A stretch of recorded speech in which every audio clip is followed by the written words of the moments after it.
Muito boa noite a todos vocês. Sejam cá bem-vindos para que nós possamos juntos realizarmos mais uma leitura orante dos Salmos. Hoje, o salmo que dedicaremos a nossa atenção é o Salmo de número 80, que continua naquela parte do terceiro livro dos Salmos que tem por grupo os salmos de autoria de Asaf. Esse é um salmo de 19 versos. Então, a gente vai ter uma leitura única, mas eu peço aos irmãos que possam aproveitar bem esse momento da leitura, para que naquele momento em seguida que fazemos o silêncio, a gente também exercite a nossa escuta. A gente vive numa sociedade muito tagarela. E a gente precisa também ter tempo para ouvir.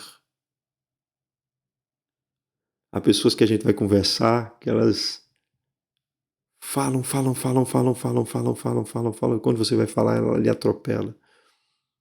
Às vezes a gente faz isso também.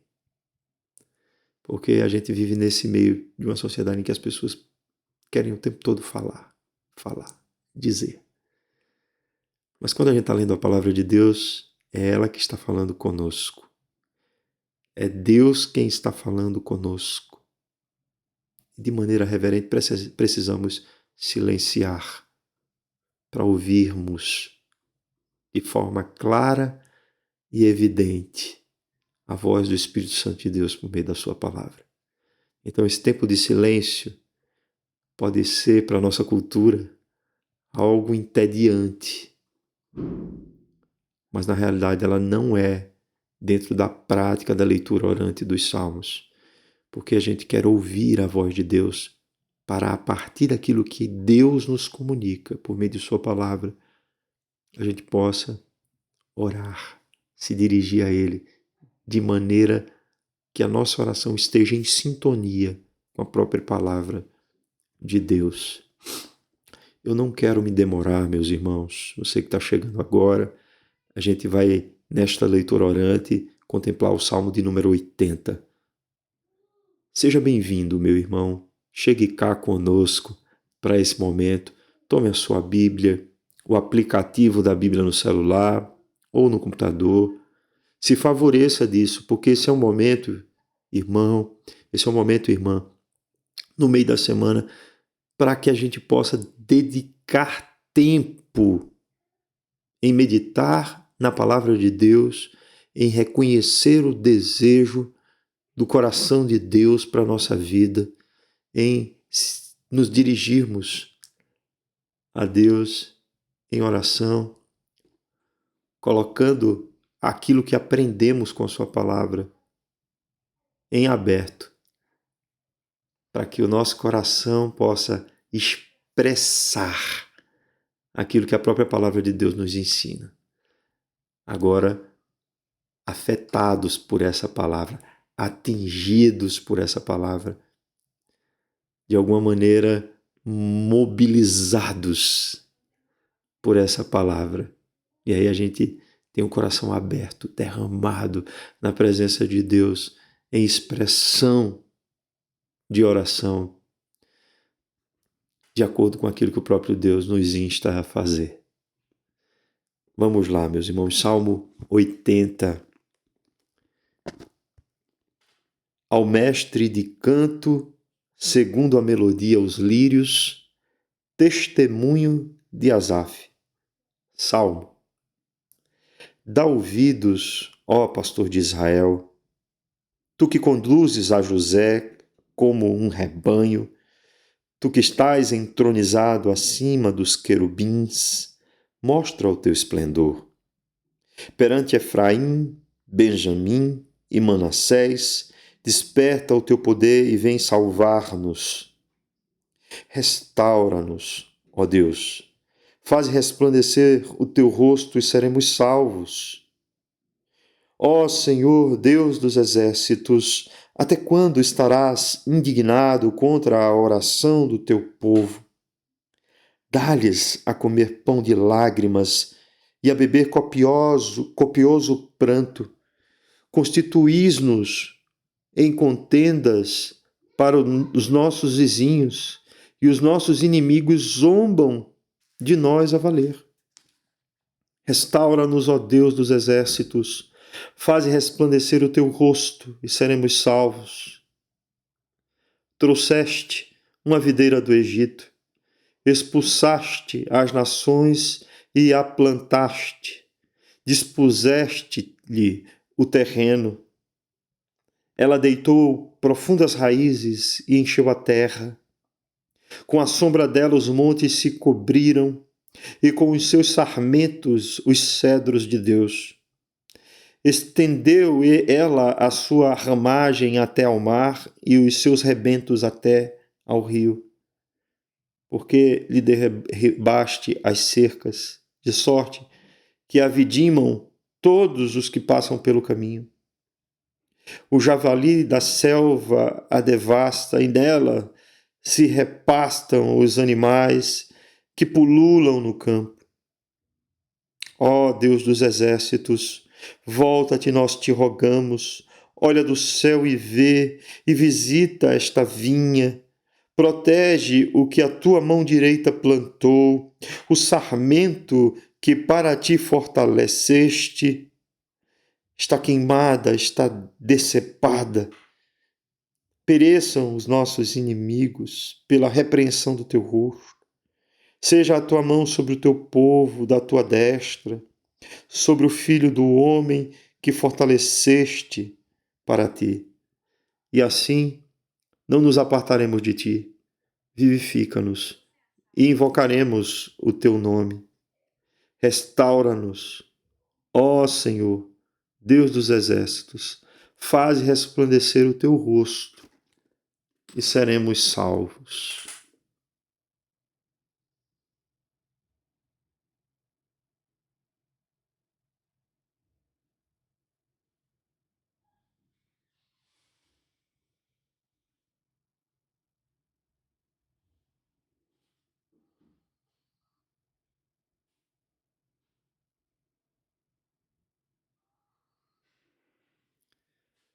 Restaura-nos, Senhor dos exércitos, faze resplandecer o teu rosto e seremos salvos. Irmãos, é nitidamente um salmo de lamento comunitário, né? Aqui fica muito claro para nós que se trata de um salmo de lamento. Essa melodia, os lírios, não sabemos mais qual é, né? Não existe mais um registro de como essa melodia deve ser entoada, mas ela está presente em outros salmos de lamento também. Esse salmo, ele traz aí um pano de fundo, que não sabemos a situação ao certo, qual é a situação em que esse salmo está sendo escrito. Mas a gente tem, assim, que ele foi inserido no terceiro livro dos Salmos, nesse contexto do exílio babilônico. Então, alguns acreditam que esse salmo ele tenha sido redigido anteriormente, com a invasão assíria ao Reino do Norte, mas outros entendem que não há uma precisão histórica para definir quando foi esse salmo composto, em que momento, mas o lamento está aí presente. As características do sofrimento do povo estão presentes. É bem evidente isso para nós ao lermos esse salmo. E se a gente for para o texto, né, a Sociedade Bíblica do Brasil pôs aí um título pedindo restaurações. Né? E não é muito difícil entender que esse título realmente se combina muito bem ao salmo. Porque esse salmo ele vai ter aí um refrão que se repete. Se repete no verso 3, restaura-nos, ó Deus, faz resplandecer o teu rosto, seremos salvos. Se repete no verso 7, se repete também no verso 19. essas repetições desse refrão, elas servem para que a gente possa definir a estrutura do salmo. Então a gente tem, a cada repetição, o fim de uma estrutura. Na primeira estrutura, que vai do verso 1 ao verso 3, a gente tem uma oração introdutória por restauração. Tá? Já na segunda estrutura, que vai do verso 4 ao verso 7, a gente tem um lamento pelo estado atual do povo. Fica claro para nós que há uma lamentação ao perceber tudo aquilo que tem acontecido ao povo, né? O pão das lágrimas, o copioso pranto. Daí a gente tem, por fim, uma última estrutura um pouco mais extensa, que vai do verso 8 até o verso 13, até o verso 19, perdão. Que nessa última estrutura a gente tem o relato da história do povo de Deus contado a partir da metáfora da videira, tá? Então, assim, os 3 momentos a gente vai ter ao final o mesmo texto, dizendo assim: restaura-nos, ó Senhor, Deus dos exércitos, faz resplandecer o teu rosto e seremos salvos. É um pedido de restauração, como bem mencionou aqui o texto do título posto aí pela Sociedade Bíblica do Brasil. A questão é, há um anseio por restauração. Irmãos, o ato de restaurar é um ato de conserto. Conserto com S, tá? É de se refazer algo que foi quebrado. A ideia é exatamente essa. É de trazer de volta a integridade a algo que foi destruído, foi fragmentado, foi quebrado. E todas as vezes que a gente olha a história do povo de Deus, a gente vai perceber que o motivo original desse tipo de fragmentação, destruição do povo, sempre esteve relacionada à quebra da aliança que eles tinham com Deus. Quando o povo de Israel prevaricou, quando Deus havia ordenado a fazer algo, ele não fez. Quando o povo fez algo que não deveria ter feito, que Deus havia dito para não fazer, que era se envolver com a cultura e com os costumes daqueles povos cananeus que ficavam ali naquela região, que Deus prometera, né, em sua aliança, dar ao povo de Deus. Então, assim, você vai ver que a causa da destruição sempre foi uma quebra da aliança por parte do povo. E o pecado, ele gera, assim, problemas sobre a nossa vida. São problemas que eles têm um alcance individual, são consequências que elas afetam individualmente a cada um de nós, afeta também coletivamente a igreja, o povo de Deus, a grei, né? Afeta coletivamente. Então, a gente, para entender a restauração que Deus nos proporciona, a gente precisa primeiro entender se há ou não necessidade disso. Por quê? Porque a gente vive numa sociedade tão afetada pelo pecado, tão habituada com uma cultura que é eminentemente uma cultura corrupta, no sentido de pecaminosidade, de mundanismo, que muitas vezes esse tipo de pensamento invade também, às vezes, a vida do povo de Deus, da igreja, em determinados tempos, quando ela se mundaniza, quando ela se amolda à cultura pecaminosa. E aí, quando isso acontece, não há de se esperar da igreja nenhum tipo de oração por restauração, porque ela acha que ela está bem. Ela acha que está tudo muito bem, está tudo às mil maravilhas. Só que não é verdade. É apenas uma percepção falsa da realidade, que não deixa com que vejamos a nossa realidade mais profunda e o quanto ela está afetada pelo pecado e pela influência maligna que o pecado promove sobre a vida do povo.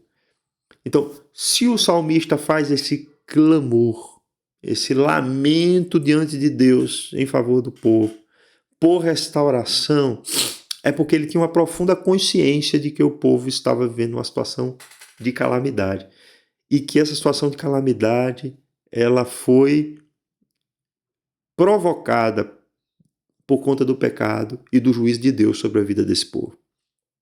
Porque Deus disciplina, né, aqueles a quem trata como filho. Então a disciplina de Deus nesse aspecto é importante para que vejamos a nossa condição. Tomemos consciência do quanto danoso é o pecado sobre a nossa vida, individualmente e coletivamente. Então, como igreja, a minha primeira questão que levanto já antes de entrarmos em alguns aspectos desse salmo, a gente precisa ter a visão adequada a respeito da nossa condição. E eu entendo, irmãos, vejam só, não estou querendo, de alguma forma, trazer algum peso para os irmãos que não seja um peso já existente. Mas a gente tem que ser honesto diante de Deus, que a gente vive uma condição em nosso tempo em que estamos muito habituados com coisas que são desagradáveis a Deus e que a gente tem vivido consequências dessas coisas desagradáveis a Deus. E essas consequências têm promovido na gente esfriamento, falta de vontade, de fervor missionário, falta de interesse, né, pela oração, por se buscar a Deus. Então a gente tem precisado, meus irmãos, sim, de restauração. A pregação de domingo foi em vias dessa realidade, de trazermos a consciência do quanto estamos necessitando de uma revitalização do Espírito Santo de Deus, de uma restauração sobre a nossa vida. Vamos adiante, né? Os primeiros 3 versos do Salmo traz a seguinte sentença. Dá-nos ouvidos, ó pastor de Israel, tu que conduzes a José como um rebanho, tu que estás entronizado acima dos querubins, mostra o teu esplendor. Perante Efraim, Benjamim e Manassés, desperta o teu poder e vem salvar-nos. Restaura-nos, ó Deus, faz resplandecer o teu rosto e seremos salvos.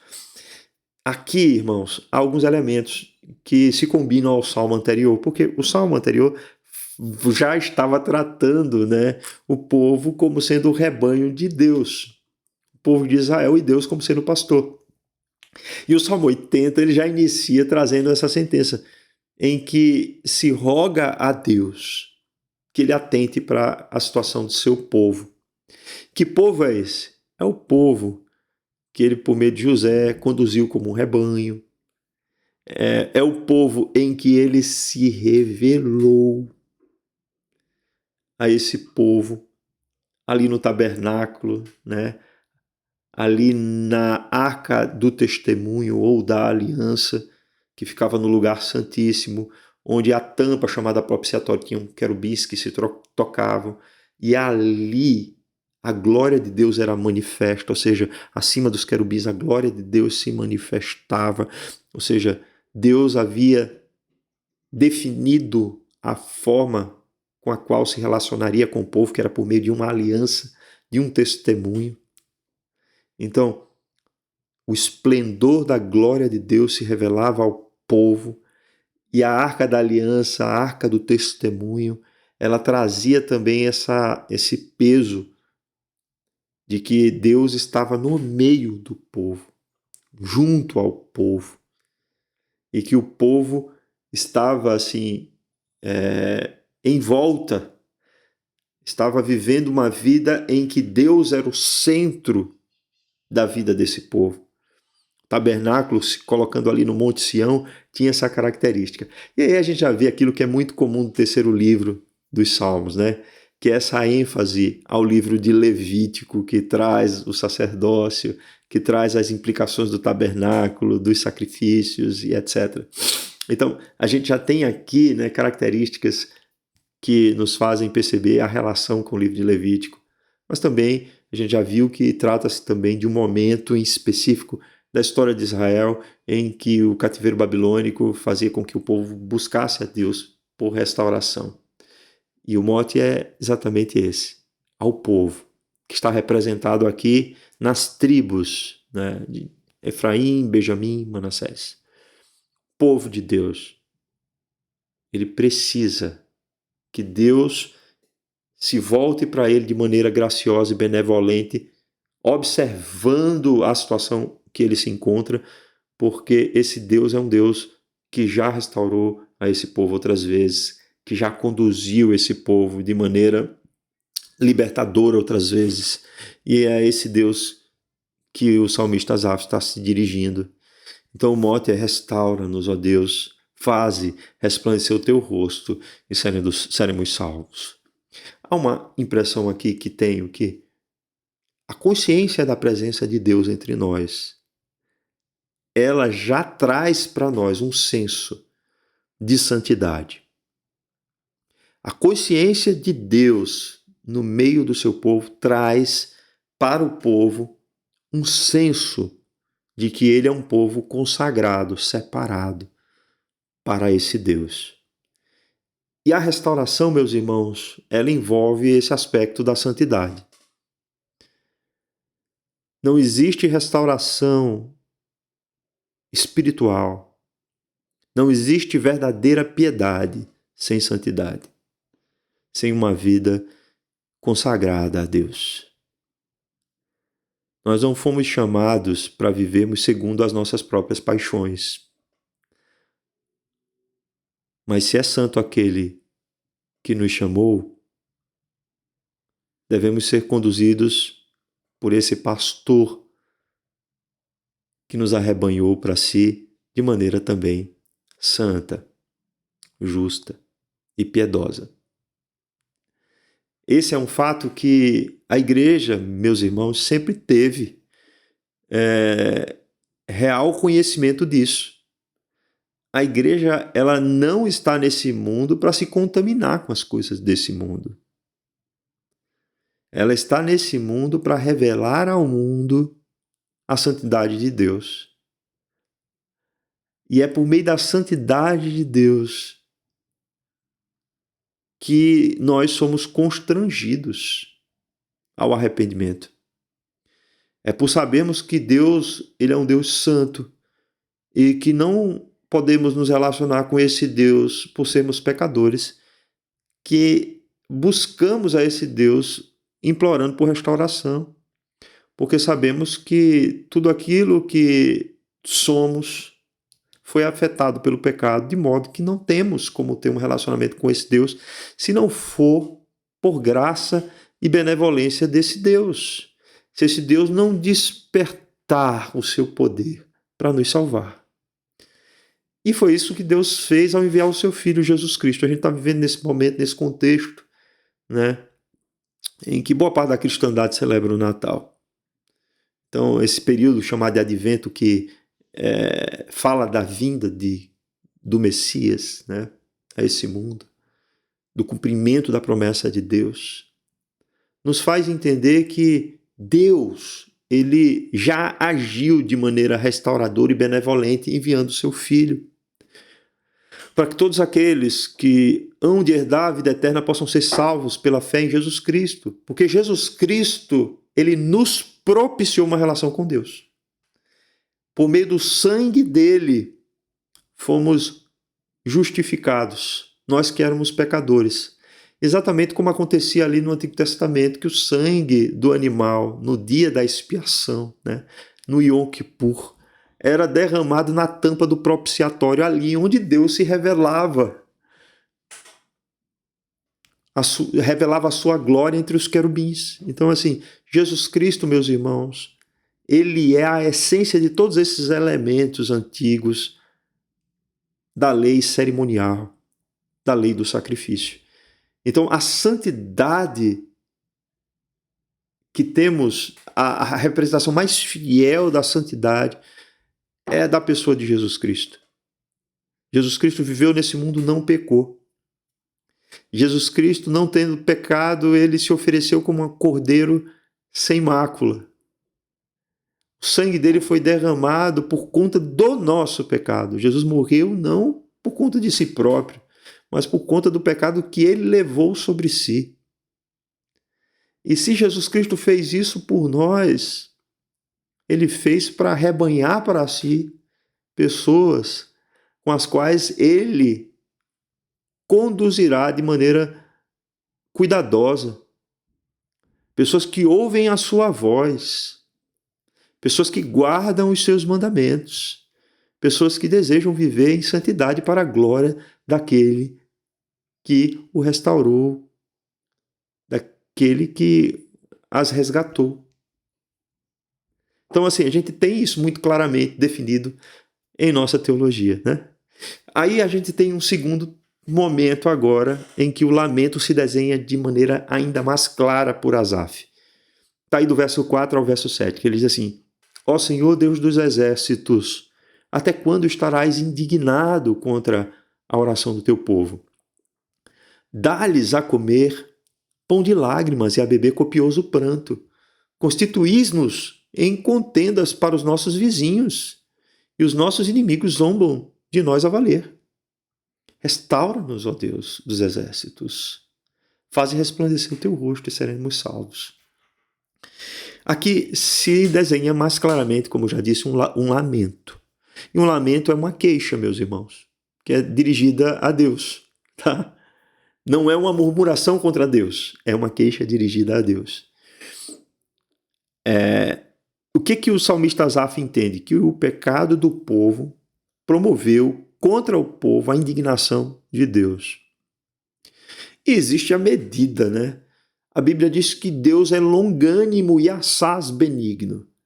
Mas em sendo longânimo, existe uma medida com a qual, assim, a ação justa de Deus, ela é feita contra o pecado.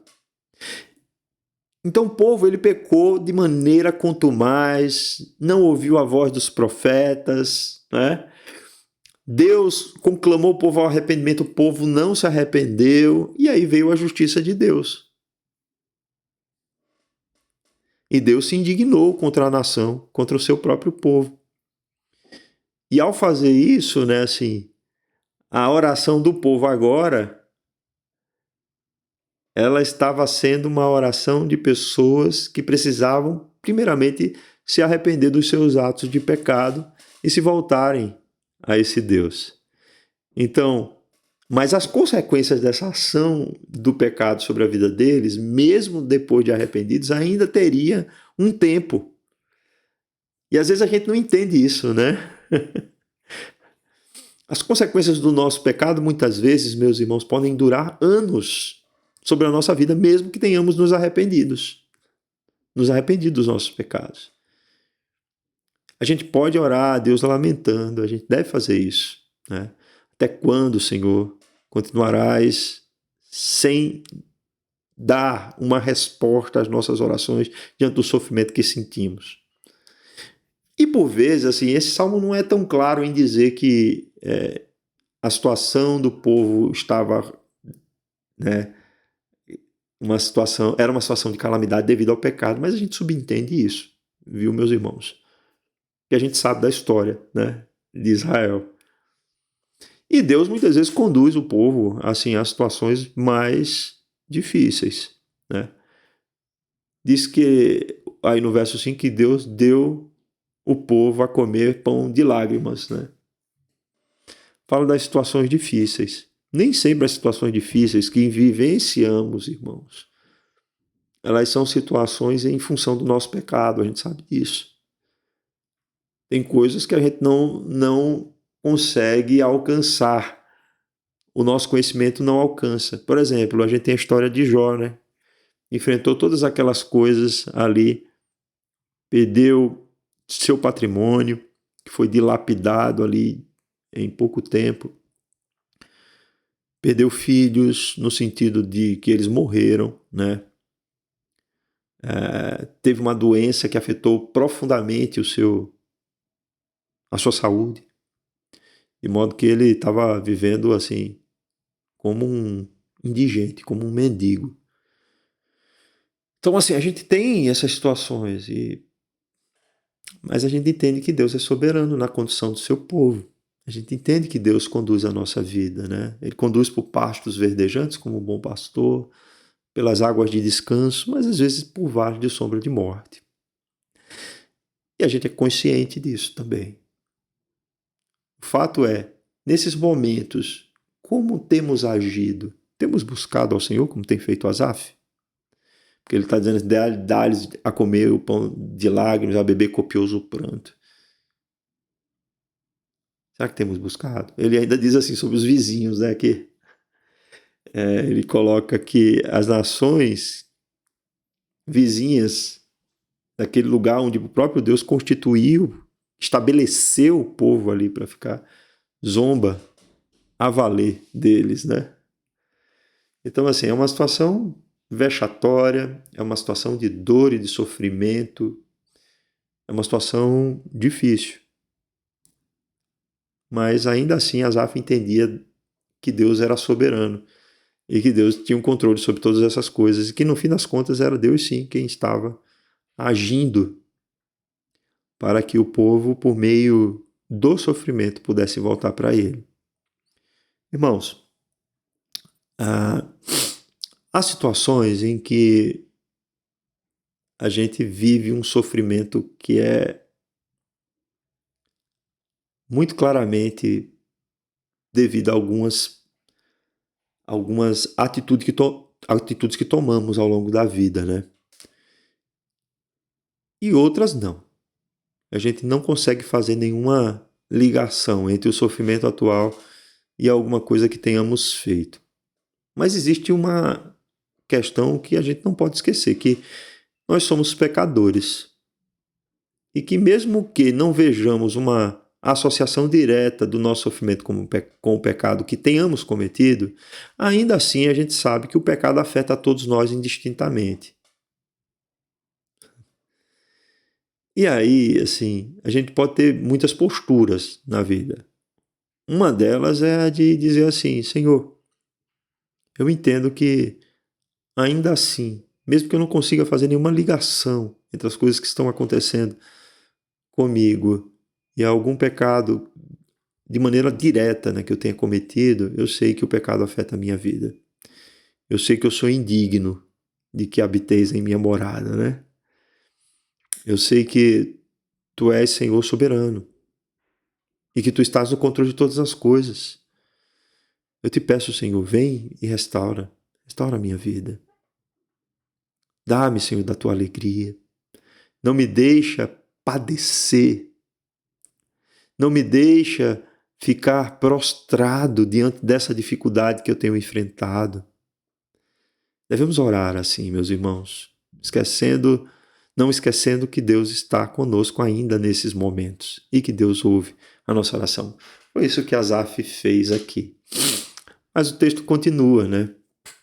A gente tem aqui o relato da história do povo de Deus, dos versos subsequentes, né? do 8 até o verso 19. Só que dentro desse relato, a gente vai perceber que há divisões. Há um lamento aí do verso 8 ao verso 13 e há um clamor pela redenção do verso 14 ao verso 16. No lamento, ele já começa a usar a metáfora da videira. A videira, os irmãos sabem que é a planta, né, que dá uvas. E aí diz assim: trouxeste uma videira do Egito, expulsaste as nações e a plantaste. Você está entendendo o que ele está dizendo? Ele está dizendo que por meio de Moisés, Deus arrancou o povo que estava ali no cativeiro egípcio, fez com que esse povo peregrinasse no deserto, e fez com que esse povo entrasse na terra prometida de Canaã, expulsando as nações que estavam ali para que o povo se estabelecesse. É isso que ele está dizendo. Aí ele continua: dispuseste-lhe o terreno, ou seja, Deus dividiu para cada tribo as terras com as quais cada um teria a sua responsabilidade, domínio nos clãs das tribos de Israel, vamos colocar assim, tá? Aí dispuseste o terreno e ela deitou profundas raízes e encheu a terra, ou seja, o povo se estabeleceu e o povo se multiplicou ali. O povo cresceu. E aí ele continua a dizer: com a sombra dela os montes se cobriram e com seus sarmentos os cedros de Deus. Deus fez com que o povo prosperasse na sua terra, na terra que ele havia dado, estabelecido. Isso fica mais claro no versículo consecutivo que ele diz assim: estendeu ela a ramagem até o mar, ou seja, o povo cresceu, foi para além das fronteiras, e os seus rebentos até o rio. Aí é onde entra o lamento. Veja só, ele está falando a história do povo de Deus, tá? Naquilo que é a obra redentora de Deus, tirando o povo do Egito e estabelecendo em Canaã. Mas aí, assim, o contexto histórico do Salmo, a gente tem que lembrar, e pelo menos em que esse Salmo foi inserido aí no terceiro livro, é do contexto do cativeiro babilônico. E a pergunta que é feita é uma pergunta em tom de lamento, usando a videira como uma metáfora. A videira é o povo de Deus. Ele diz assim: por que lhe derribaste as cercas? Por que derrubaste as cercas? De sorte que a vidimam todos os que passam pelo caminho. Por que deixaste ela sem segurança, sem uma fronteira, sem uma delimitação de uma propriedade particular?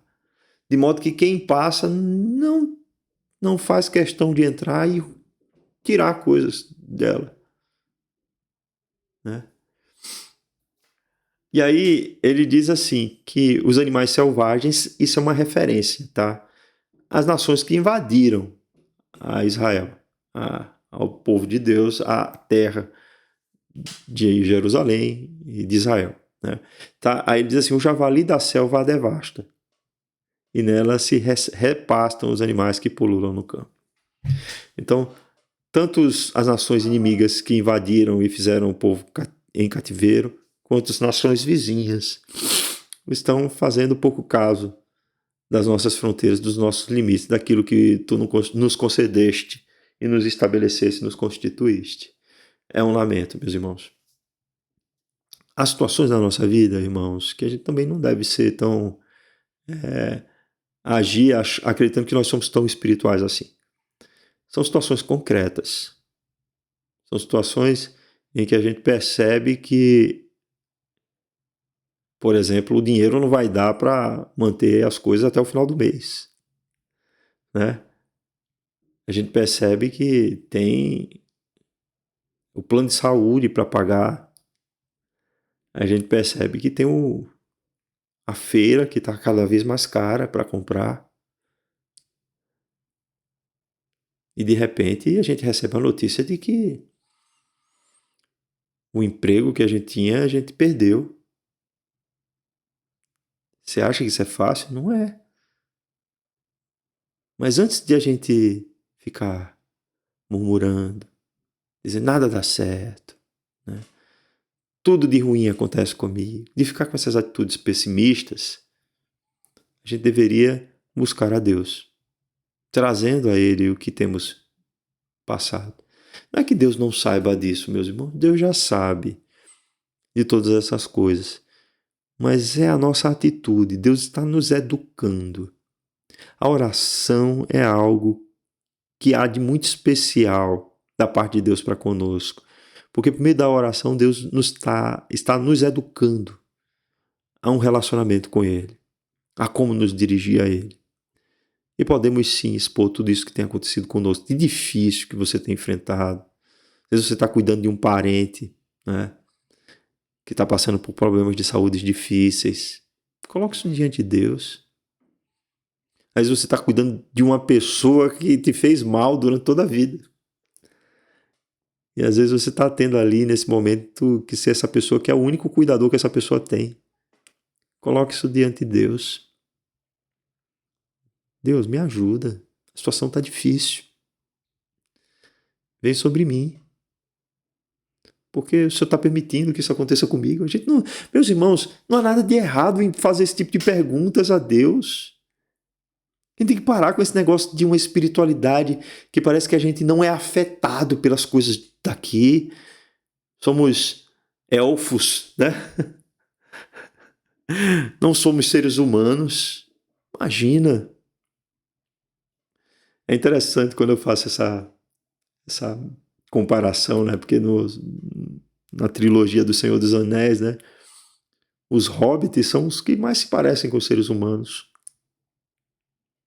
O Frodo, né, que é um dos hobbits, carregando o anel no peito, mostra o quanto o pecado, né, afeta a nossa vida e quanto a gente precisa lutar contra ele, o quanto a gente precisa lutar contra os desejos da nossa carne, mas também o quanto a gente tem que confiar em Deus, o quanto a gente tem que buscar a Deus nos momentos difíceis, confiando na graça de Deus, confiando em que é Ele que nos fortalece, é Ele que nos dá a vitória, é Ele que muda a situação. E por fim, a gente tem um clamor por redenção que reforça todo o salmo, né? Ou por restauração. Ele diz assim: ó Deus dos exércitos, volta-te, nós te rogamos. Olha do céu e vê, e visita esta vinha, essa videira. Protege o que a tua mão direita plantou, o sarmento que para ti fortaleceste. Está queimada e decepada. Pereceram os nossos inimigos pela repreensão do teu rosto. Pereçam, perdão, os nossos inimigos pela repreensão do teu rosto. Seja a tua mão sobre o povo da tua destra, sobre o filho do homem que fortaleceste para ti. E assim não nos apartaremos de ti. Vivifica-nos e invocaremos o teu nome. Restaura-nos, ó Senhor, né? Restaura-nos, ó Senhor, Deus dos exércitos, faze resplandecer o teu rosto e seremos salvos. Observem que há uma confiança muito grande de que Deus não desamparará o seu povo, que Deus é aquele que promove sim a redenção do seu povo, que Deus é aquele que nós podemos nos voltar para Ele em oração, pedindo que a sua mão volte a nos proteger, que os nossos inimigos venham a ser dispersos, possam perecer no sentido, né, de não mais promover sofrimento sobre a nossa vida, pela repreensão do rosto do Senhor.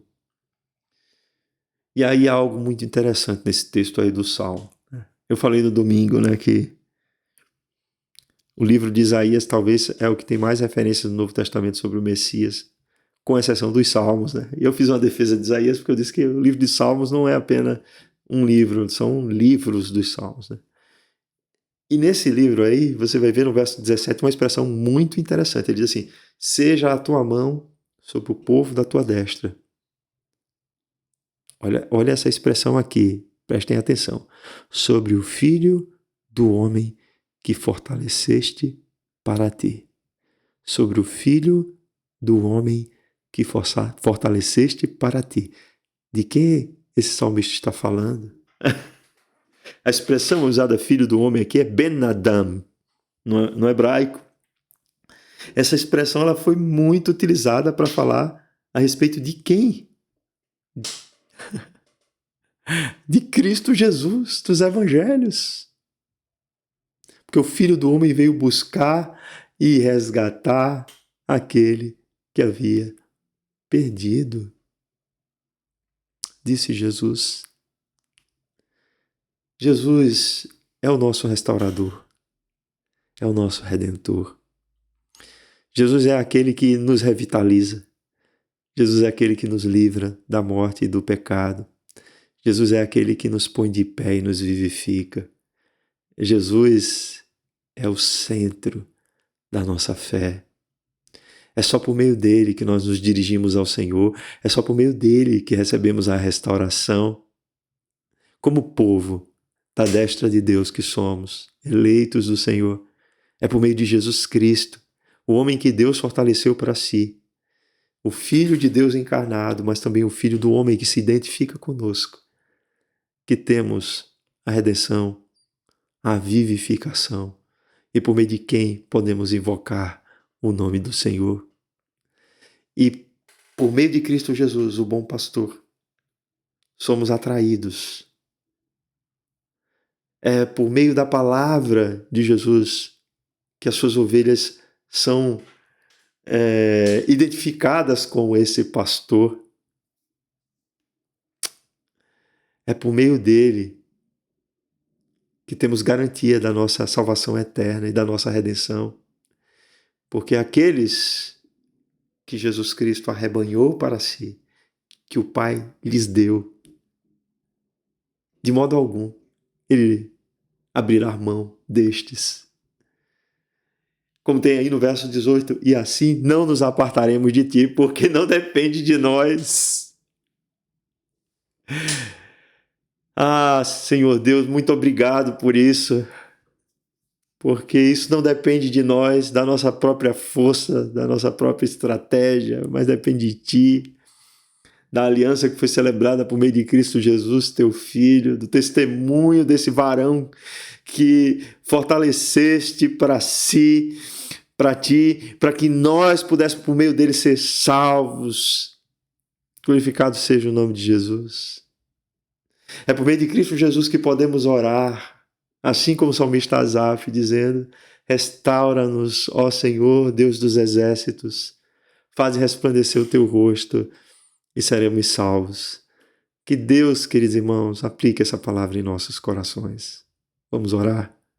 Santo Deus e Pai, reconhecemos, ó Deus, que embora redimidos por meio do sangue de Cristo Jesus, como teu povo, ainda vivemos, Senhor, essa luta interior contra o pecado. Ainda vivemos, Senhor, em um contexto em que no mundo há um sistema corrompido, cultural, que muitas vezes nos influencia em nosso tempo. Sabemos que há inimigos, Senhor, que nos afrontam, que também se refere às hostes espirituais do mal. Deus nos restaura diante do sofrimento, diante da calamidade, diante das consequências do pecado que tenhamos feito. Senhor, restaura-nos. Por meio de Cristo Jesus, nós te clamamos. Nós clamamos a ti, Senhor. Vem sobre as nossas vidas, vivifica-nos, Senhor.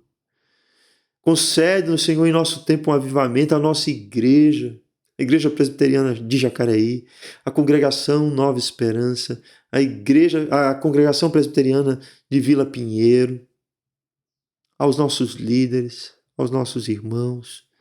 Dá a nós, Senhor, um desejo de evangelizar, de glorificar o teu nome, de falar a respeito de ti, de anunciar o evangelho em cada lugar de Jacareí. Ajuda-nos, Senhor. Restaura-nos, ó Deus. Vem sobre nós. Restaura-nos, ó Senhor, Deus dos exércitos. Faz resplandecer o teu rosto e seremos salvos. Essa é a nossa oração que fazemos por Cristo Jesus. Amém e amém.